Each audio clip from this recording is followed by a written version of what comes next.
Perspective is sponsored by Grand Valley State University. Please welcome 24-hour economy ambassador for the city of Detroit, Adrian Tonon.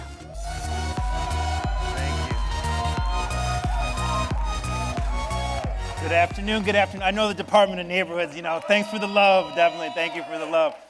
My name is Adrian Tonon. I am the founding director of customer service for the city of Detroit, and yes, Detroit's first 24-hour economy ambassador.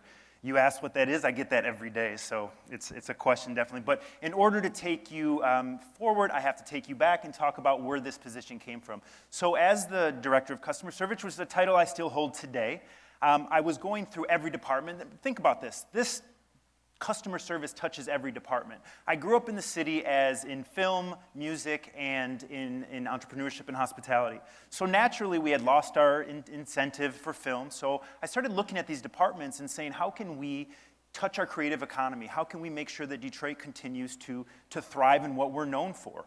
As I'm going through these departments, we are known for automotive, and we're known for music. We have an automotive industry, which is great to see everything growing now from Chrysler to GM to what the mayor spoke about this morning.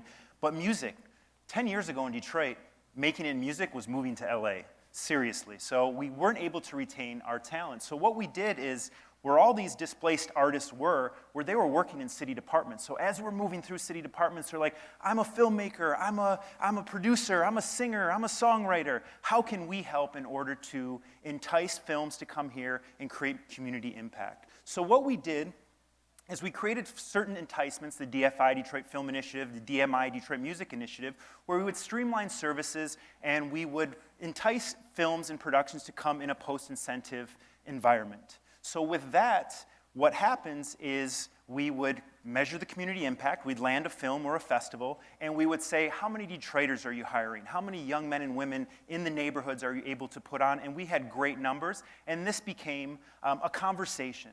And the conversation is, when a city grows, who's the first constituent to be displaced? It's our creative industry. The folks that make our city cool, that give our city mojo, are the first ones that move. So that turned on into a conversation that we started to go to different cultural assets. Our first was the Selden. Anyone know Old Miami? Old Miami has been there 30 years. So traditionally what happens, you can give them a round of applause, absolutely. So what traditionally happens in cities all over the world is development comes.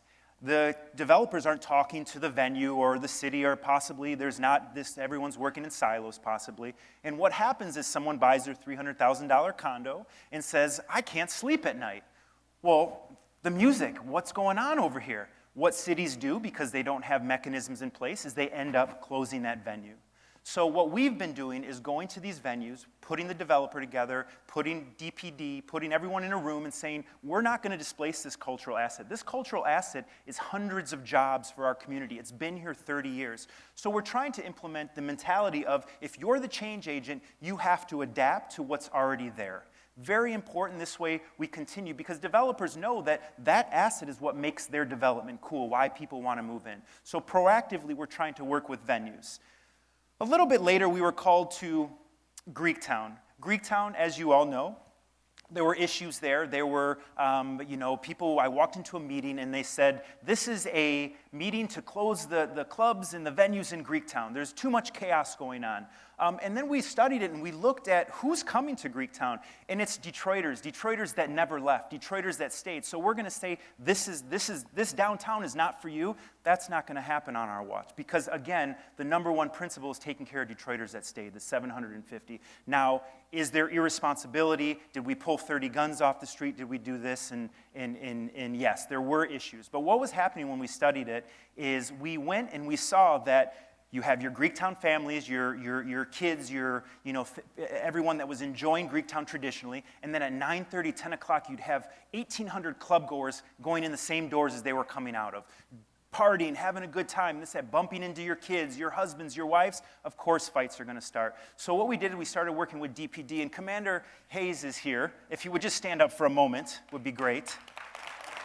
Without this partnership, this would not happen. This shows agencies in the city working together in order to make things happen.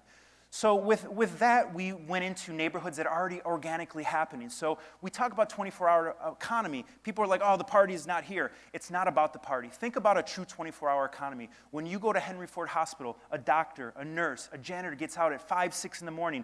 Is there a grocery store to go to there? Is there a dry cleaner? Is there a restaurant to go to? These are the shifts that are working that don't traditionally have ways to go out and enjoy themselves. So again, it's all about creating jobs. And now we're starting to get the attention, so we're creating. So 24-hour economy looks like walkable neighborhoods, destinations for arts and music.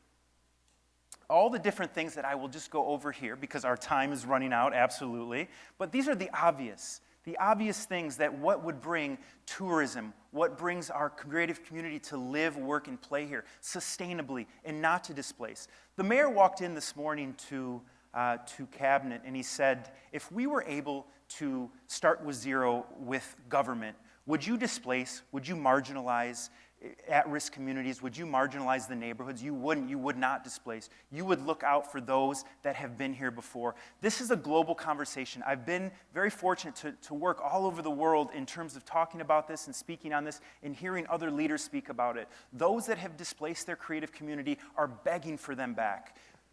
You are in very unique positions to be able to be part of what others have not been able to do and to move forward. So I ask you that every day in your every movement, whatever you do, to think about this. It's very important. We have to make sure that our Detroit maintains its mojo, its allure. That's why people come here. So I appreciate it. Thank you. Have a wonderful day.